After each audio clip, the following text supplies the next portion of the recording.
what incensed this court, quite frankly, because it's something that I take very seriously, is the notion that this court has done anything, ever. And in my 25, almost 26 years, I've never been accused of that. Nobody has said that I have done anything to give one side an advantage over the other. It is not me. Can I respond here? Yes. Your Honor, we were able to locate an expert that's specifically an expert on email forensics in Microsoft Outlook. And we did not obtain that person until last week. And I did not have a report in my hands until Thursday evening, which I didn't read until the morning before I sent it on to the prosecutor. So this is a new witness. And I told the prosecutor that I don't know if we're going to call him because it depends on whether Detective Parvis is familiar and is able to answer my questions on the various indicators of this email that I want to get into. So, but if the court is not inclined to let me follow this, I won't. But I just want to be able to have the witness here in court to observe, since he might be required at the next level if it goes there. But your questioning Detective Parvis is going to relate to that new report. It is, but I'm not going to ask him about the report. I'm just going to ask him about the concepts, Your Honor, and ask him what he saw in the artifacts that he looked at in the server log and other places. So I'm just asking the information. I'm not going to show him the report or ask him about the report.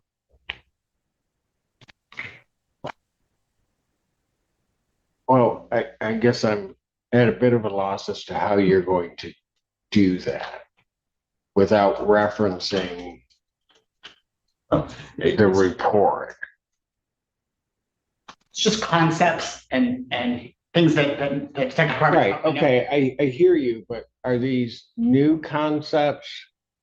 Well, I haven't had. And are they new concepts that one would have to prepare to address them in a form? I mean, part of my concern is, counsel, is that if you're going to do that, then Detective Parvis's testimony could be misconstrued in terms of his response. I'm not sure what you mean. Well, let's say there's something in the report that says something. I can imagine a circumstance where you ask the question, Detective Parvis answers the question based upon a certain understanding. That answer is then locked in. But then later on, there is this other really understanding that had that context been put on, there may have been a different response. I don't intend to ask anything out of context. I intend to explain my questions and ask him about context, but what he saw and what he didn't see. That's all. Right, but it's going to be, I get what you're saying, but the context of some of your questioning is going to be based upon the experts your experts analysis, right? He told me about concepts and he told me what he saw and didn't see. I want to ask him what he saw, and I think I can question him about what. Well, no. Your expert, well, just in terms of just what you just said, your expert told you about what he didn't see, what he did see, right? I want to ask him if he saw those things. Well, I get you, counsel, but what I'm saying is your expert is giving you the framework for your questioning, right? He didn't write my questions. He told me about concepts and what he saw. And didn't say that he wrote your questions. But I don't even know. That's not what I'm asking. What I'm asking. Let's try it this way. You know to ask the questions that you're asking because of your experts now. Nothing wrong with that, but that's how you know what questions and what areas to probe into. And that's fair, right? I mean, because that happens with any. I'm not Right. an expert Right. in Outlook. So if there's a report, a new report that just gets to the prosecutor, because well, let me back up.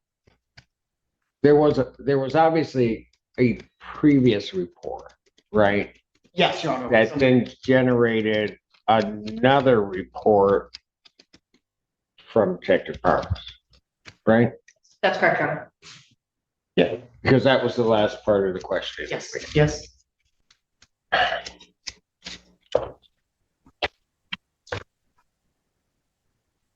Now there's going to be your questions to Detective Parvis based upon a new report.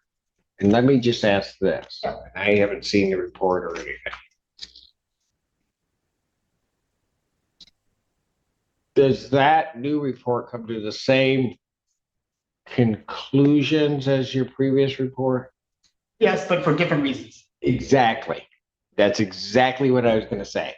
It comes to the same conclusion, but for different reasons. I think it would be highly unfair as we sit here today to, how long was this report? I have a I copy. think it's 15 pages, Your Honor. Okay.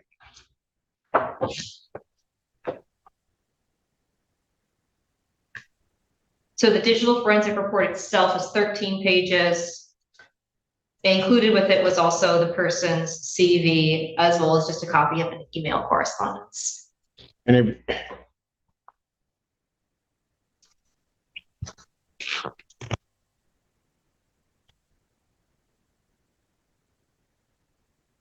you're saying you just got this report Thursday, Thursday. but evening, I believe. I'll double check.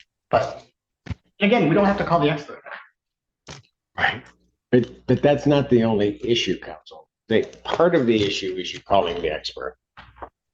Part of the issue is, and I'm not saying anybody would be doing anything wrong, the way in which you frame the question, the context in which you're asking the question, which is going to be framed by, I would presume, that report. And then the response, the response to the question may have significant bearing. Well, let me strike that. The context of your question may mean something very different to Detective Parvitz, which may then guide his answer.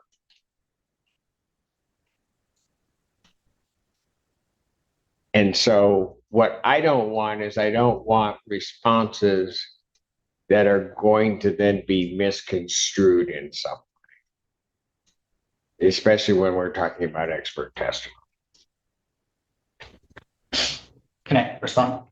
So we have an expert on the stand, an expert that presumably knows about the concepts I'm going to ask him about. I'm simply asking him about concepts such as, if you look at the server log, what was the source for the transmittal? Was it a certain type of source, or was it some other source? And I'm simply asking him what he observed. I don't know how this is unfair to an expert. And certainly if something is misconstrued or it needs to be clarified, the prosecutor can do that also. Well, that's part of the problem. Certainly they could do that, but they've had the report for what, 3 days? Got it almost at lunchtime on Friday. It's Tuesday, just about 2 o'clock. So no, I have not had time to read through it, Your Honor. Unfortunately, this is not my only matter that I have to work on.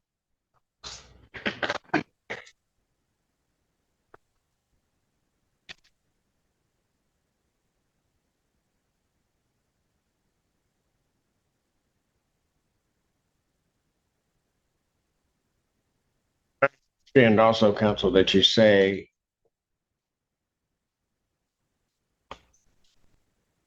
that, let me ask this, because it may have been your intention, it may not have been. As I understand it, you had indicated to the people you were going to call this expert today. I think you said But- he may call, yes. Okay, May. Okay. But I don't have to, and I won't.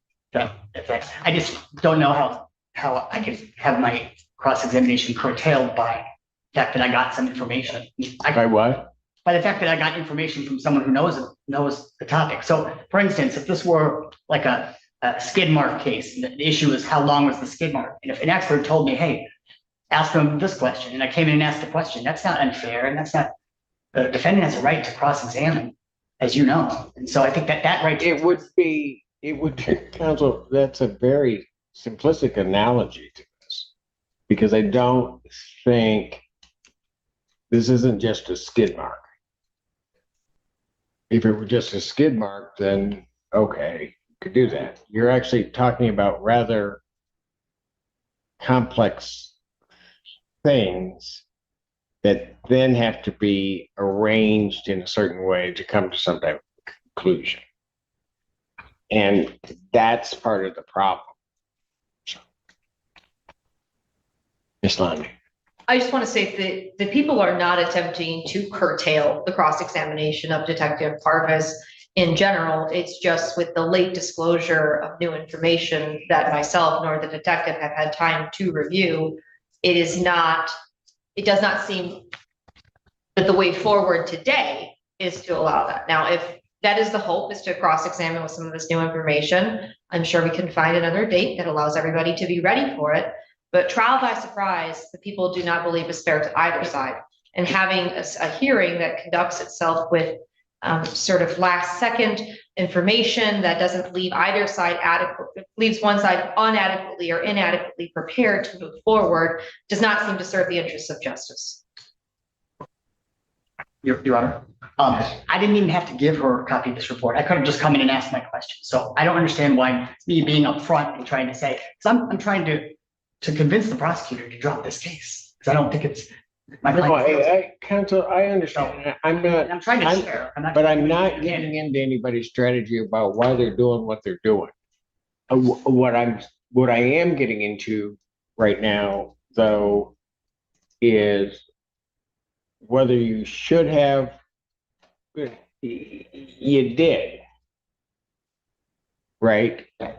And so then the question becomes, how do I balance this to make sure that not only you get a chance to ask questions fairly and get a proper response, but at the same time, also making sure that it's not mistaken. I mean, I also, counsel, I'll just say, I think it also behooves you not to have the responses misunderstood, right? Because I don't care what anybody tries to say about the simplicity of your questions. I think you're going to be asking questions based on that report. Again, nothing wrong with that. But I also think, much as the prosecutor might be concerned that a response that comes from Detective Parvis is subject to being misconstrued because he hasn't read the report, you're also may have a question that you want a response to that Detective Parvis isn't going to be able to say, well, I didn't read that report that you're talking about. So my response to that, Judge, is that if I ask a question and he isn't sure of the context, or he can easily qualify his answer and say, yes, well, it depends on all these different things. And if he hasn't seen any report, then he could do that. Certainly you could. But the problem is the universe that the question is being answered in now has just expanded. Well, And can I respond to that last part?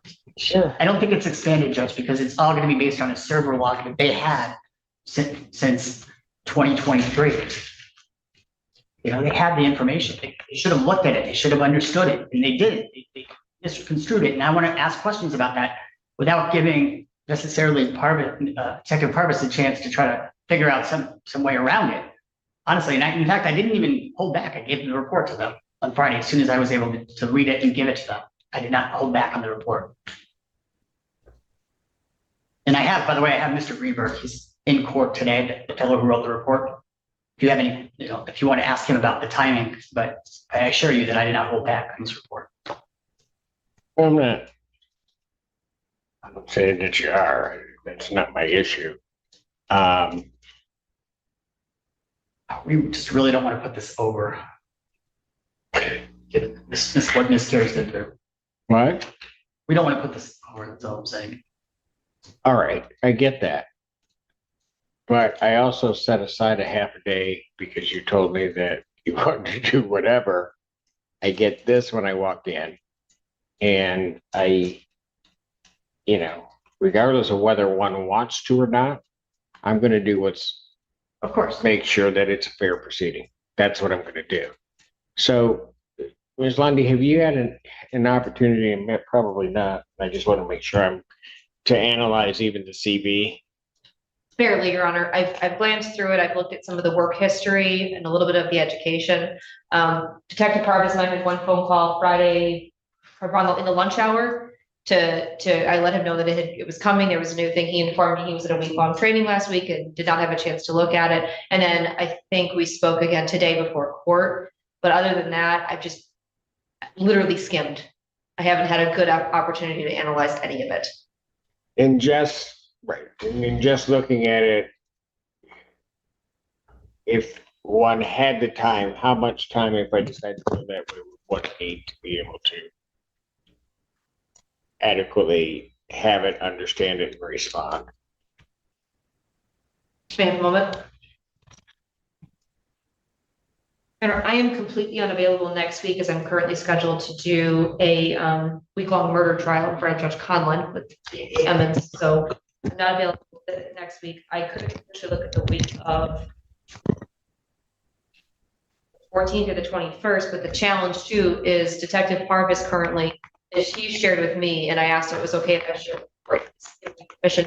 He is currently 6 months behind. There's no new work with CSAM cases, CSC cases, homicide cases, robberies, armed robberies, all sorts of different things requiring forensic analysis. So I think we're looking at August for us both to be ready. So what, rather than indicating the exact day, between the time of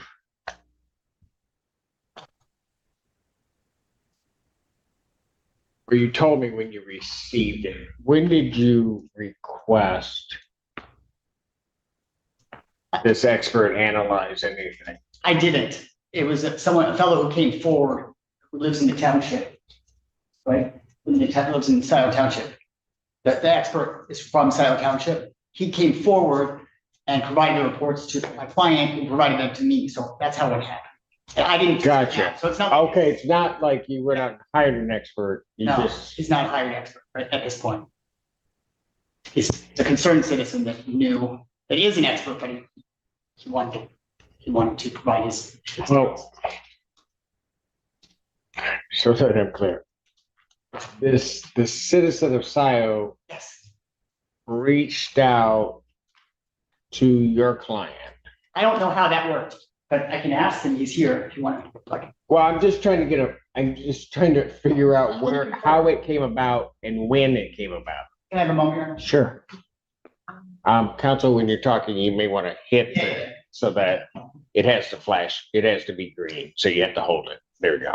Thank you. I think I understand. Right. So my client had FOIA some information. She did a FOIA to get information, and she found an email that contained additional server information that. Hold on. Your client did a FOIA to whom? To Washington County Sheriff. No, sorry. To Scioto, can I speak? Yeah, that's fine. To Scioto. Scioto Township. Going back a couple of years, and I found an email from our IT, Chris Bailey, to N1 Discovery stating, here is all the information. N1 Discovery is what Scioto Township had hired an expert forensic, and it was the same information that they provided to the sheriff department. And this was back in early 2024. And I didn't know about this. Apparently the sheriff had it based on Chris Bailey's email to this person with N1 Discovery. Okay, I don't want evidence of anything. I'm just trying to figure out, you get that information. What did you then do with that information? I found the information and I had questions, so I called Jonathan because he is an expert in Outlook and Microsoft 365. I didn't know what I was And looking Jonathan is the person that prepared Mr. this Greenberg. report. Mr. Greenberg. He's the one that did the newest report, Judge. The That newest, right, that's what I'm saying. gave me the information to ask the questions today, like I said. Okay, all right. Court is standing in brief recess. I'll come back and give you my decision as to whether or not we'll proceed today. Thank you, Your Honor. Thank you, Judge. All right.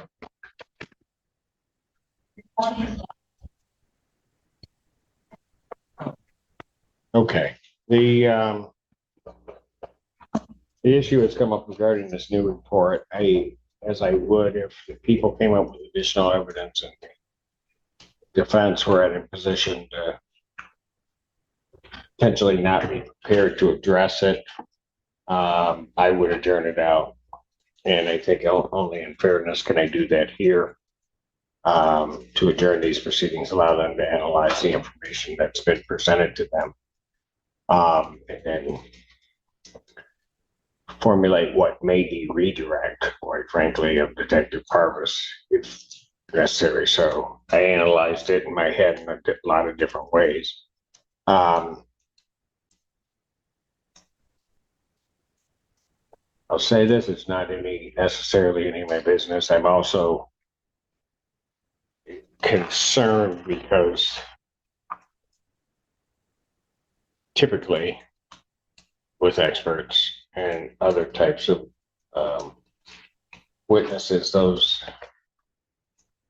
derive from sort of counsel doing that. And it's clear to me that this did not derive from counsel, which I think also causes at least some pause in terms of that, because I don't frankly know, and I'm not asking whether or not counsel, because he's the one that has to make the representations to the court and to other things, has had his adequate opportunity to vet what's there. So that is also a concern of mine. Sorry, I didn't hear the last part, Your Honor. I apologize. I didn't hear that last part. You're concerned that I didn't do what? To vet what's there. The timing of all of it is very odd to me. Okay, yeah. Okay, and so Okay. that's also a concern for the court, in fairness to the defense, in terms of the questioning. So, I mean, there's a lot that's kind of going on here. And so from my standpoint, I'm going to take the approach, while it certainly may delay the proceedings, I'm going to do my best to try to make sure that it's fair. So Can I be heard just to make my objection for the record? For the record, this adjournment is over my client's objection. And I want to say what's the that, basis of the objection? sorry? What's Oh, the basis? her objection is her Sixth Amendment right to cross-examine and confront the witness against her. That is not being compliant. Okay, sorry, I'll let you finish. Let me know when I can talk, because I just want to make a record. I will. Yeah, but you're making a record of things that don't exist.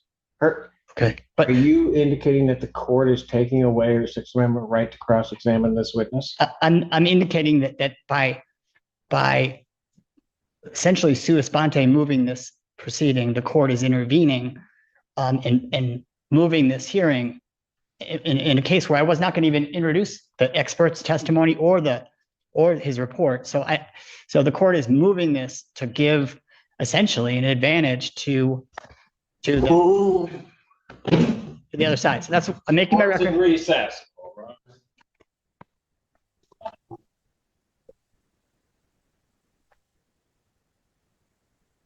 District Court for County of Washington, State of Michigan is now back in session. The opportunity to say exemption was right. Maybe similar. Back on the record in the case of the people of the state of Michigan versus Julian Carey. Counsel, you wanted to place stuff on the record. Go ahead. Yes, sir, I'm sorry.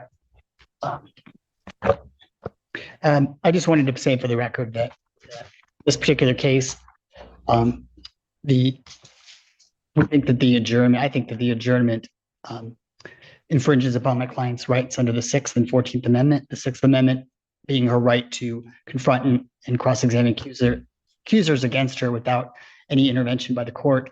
And the other one would be that the 14th Amendment right of due process for the court not to be fair and impartial. Those two, I just want to put those on the record, Your Honor, and I'm not trying to be adversarial. Thank you.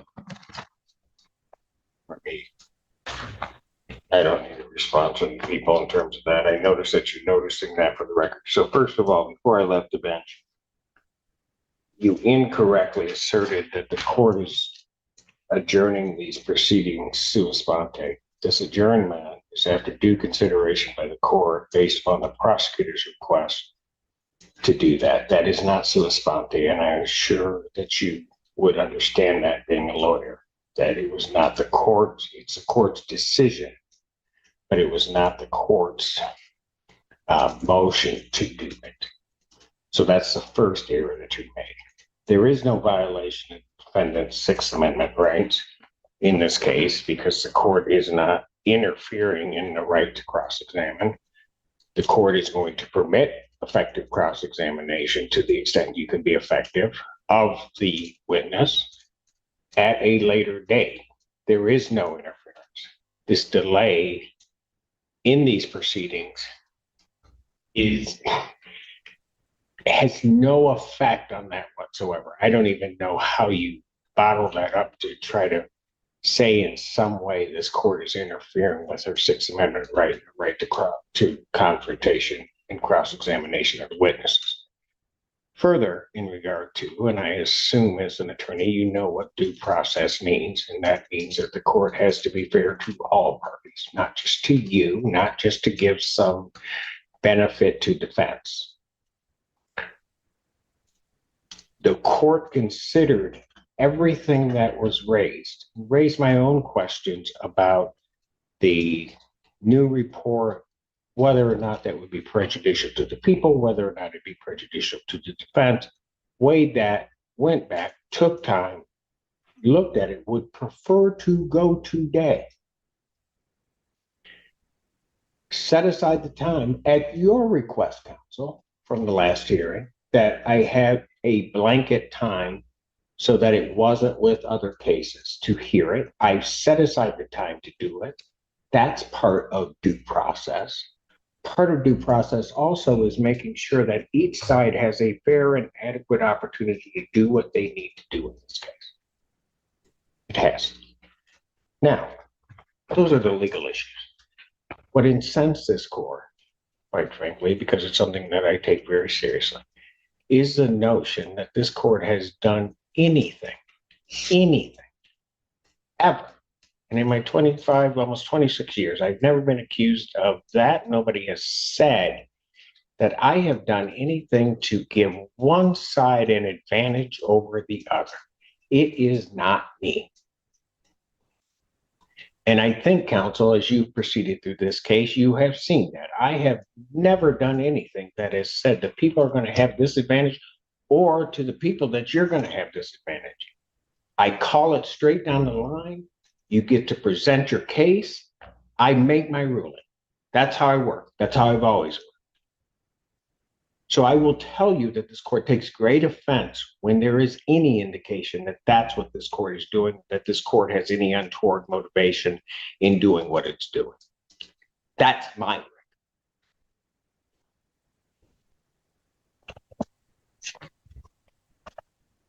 You want to respond to that? At your own peril, counsel.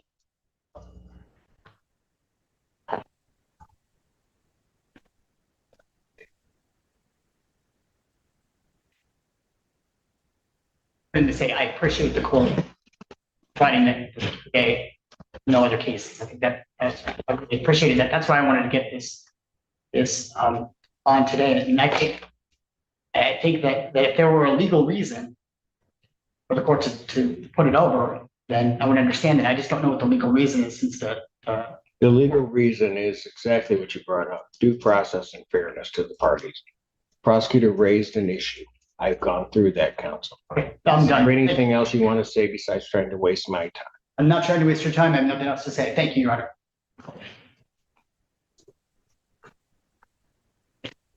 Preliminary examination in this matter will be adjourned. August 12, 2025. 2 p.m.